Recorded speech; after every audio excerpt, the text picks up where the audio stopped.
Et on se retrouve pour notre rubrique « C'est mon histoire ». Aujourd'hui, j'ai la joie d'avoir avec moi le pasteur Violette Ruland. Bonjour Violette. Bonjour Evelyne. Une histoire incroyable encore. Et il y en a tellement d'autres. Il y en a tellement d'autres. Celle-là, elle est magnifique aussi. Vous allez nous raconter comment, alors que les médecins voulaient vous couper la jambe, voire les jambes même, eh bien aujourd'hui, vous êtes là et on peut le dire, hein, ce sont vos vraies jambes. Oui, hein. oui, Il n'y a pas de truc Ah non, tout est vrai. Je vais vous présenter rapidement. Vous étiez en Belgique à l'époque avec votre mari et vous avez ressenti vraiment l'appel de Dieu très clairement pour venir au Québec. Oui. Et vous vous êtes retrouvés donc dans une région du Québec en plein hiver, très froide, sans équipement adapté. Non. Et un jour, vous voyez sur votre jambe une tache, comme un gros bleu noir, foncé. C'est ça, très foncé sur votre jambe. Et qu'est-ce qui se passe? Alors, c'est ça, je crois que c'était un hématome qui était quand même pas mal. Oui. Puis, noir. Oui, pas mal noir. Puis je me disais, ben ça va partir, mais j'avais une douleur. C'était bizarre, j'avais jamais eu ça.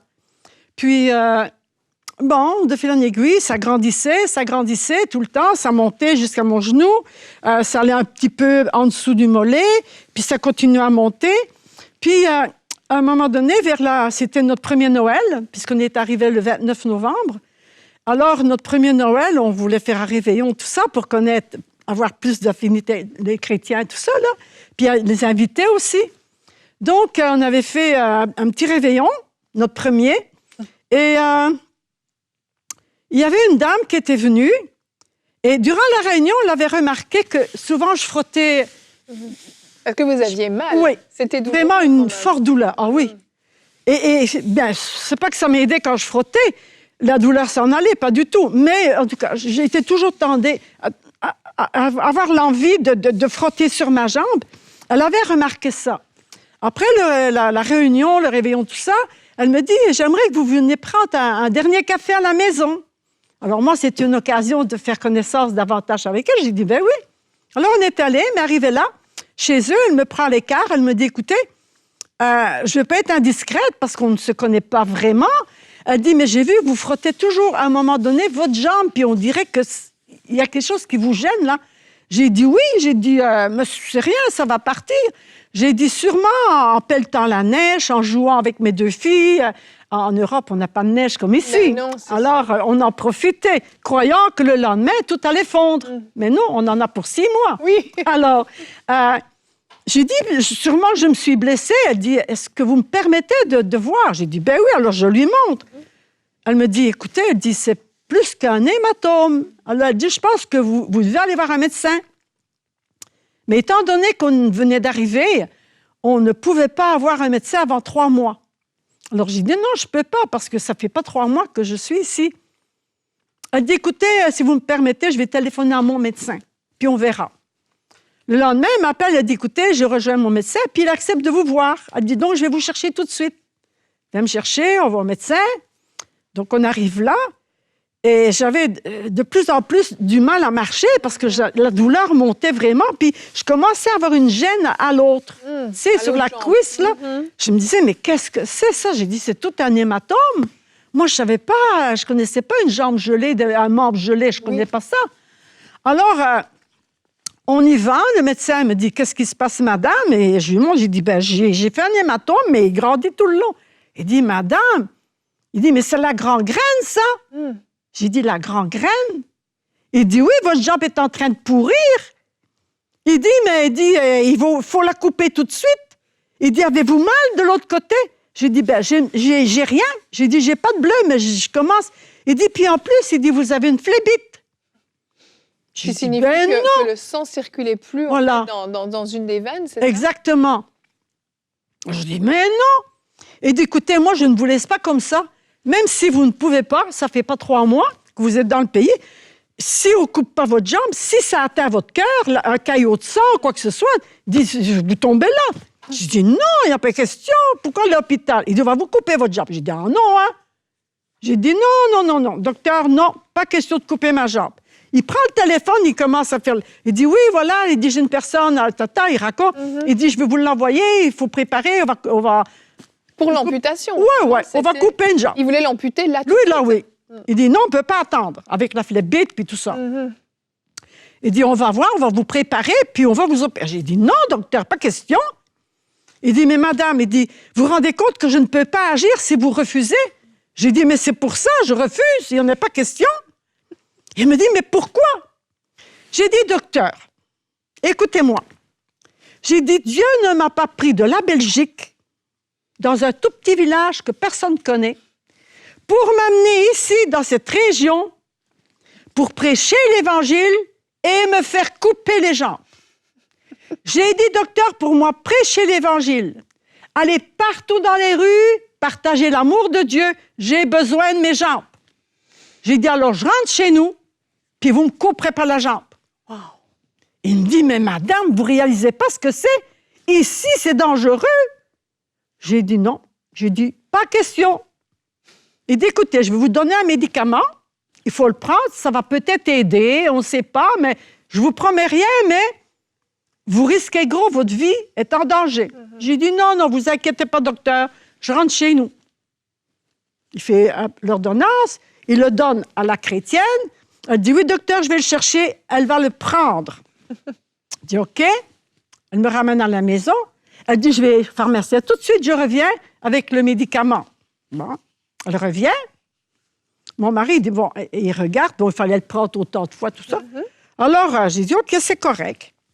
Elle repart, elle dit, je vais reprendre des nouvelles, puis je vais venir vous aider, tout ça. Je dis, ça va, ça va. Alors, mon mari dit, voilà, il faut en prendre un maintenant. Je dis, OK, je vais le prendre. J'ai l'impression que vous avez joué sur les mots, là. Prendre et avaler, c'est deux choses différentes. Alors, j'ai dit, Seigneur, quand j'ai vu le médicament, là, c'était une grosse pastille. Il m'avait dit, tu ne peux pas le casser, c'est pas bon. Il faut l'avaler. J'ai dit, avaler ça, je vais m'étouffer. Donc, mon mari me le donne. J'ai dit, je l'ai pris. Dans votre main. J'ai pris le médicament.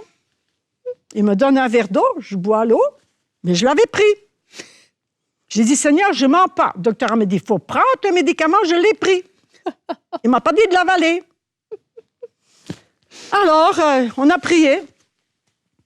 Le fait qu'on logeait au-dessus de l'église, à toutes les réunions, mon mari, puis j'aimais ça. Parce que même à mon mariage, il ne me l'a pas fait. Oh, il vous portait? Il me prenait dans ses bras, il me descendait, il me mettait sur le premier banc, puis il fallait que je tienne mes jambes surélevées.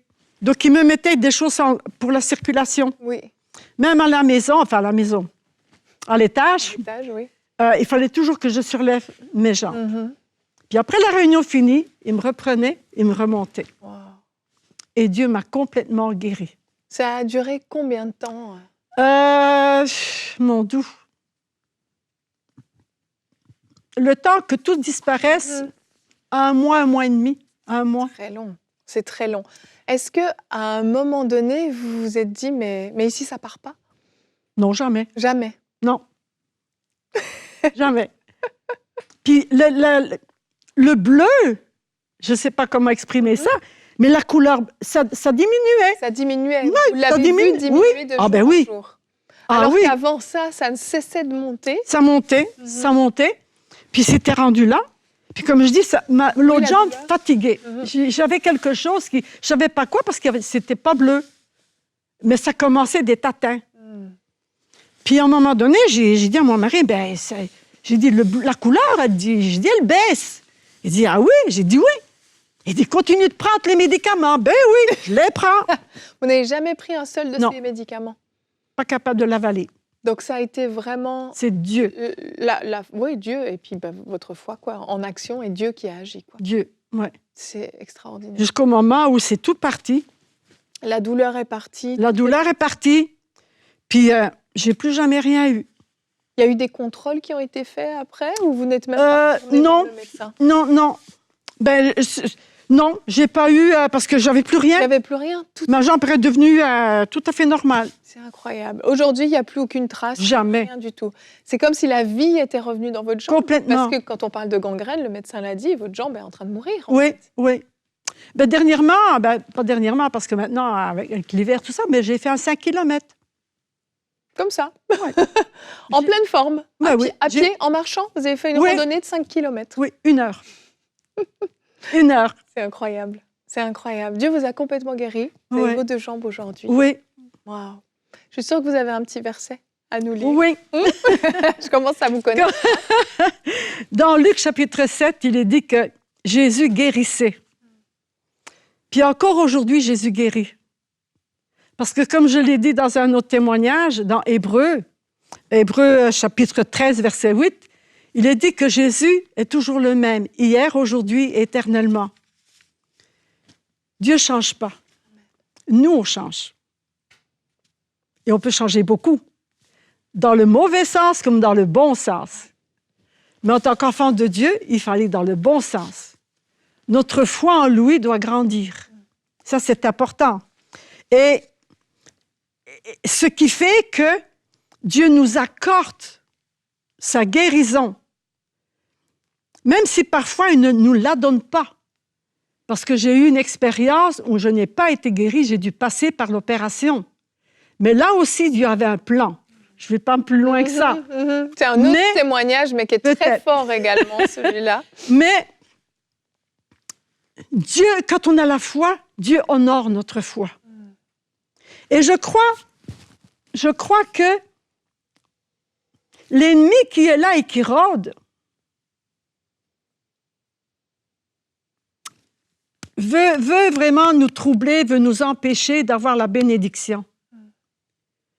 Mais Dieu, sachant qui il est, ça c'est moi qui dis ça, OK?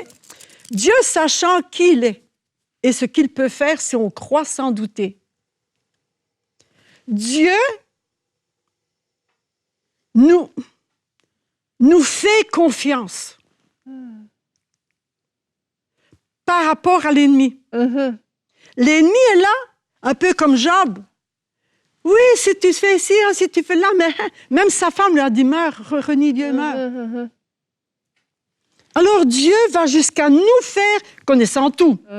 Bien sûr. Dieu connaît le avant, pendant et après. Dieu sait la finale. Nous, on ne le sait pas encore. Yveline, il le fait. Il n'est pas un homme pour mentir, il est Dieu. Amen. Il est le chemin, la vérité et la vie. Il le fait. Et Dieu place sa confiance en nous, ces petites créatures, afin qu'il soit glorifié dans ce qu'il fait en nous. Et il ferme la bouche de l'ennemi. Amen, amen. Alors là, la gloire de Dieu, elle est au sommet. Et une chose est sûre, Violette, il s'est glorifié dans votre vie de bien des façons. Oui. Vraiment, vraiment. Et votre témoignage, encore une fois, lui rend absolument toute la gloire. Merci beaucoup d'être venu nous édifier encore une fois par ce très, très beau témoignage. Ça m'a fait plaisir. Ce que je désire, c'est sa gloire.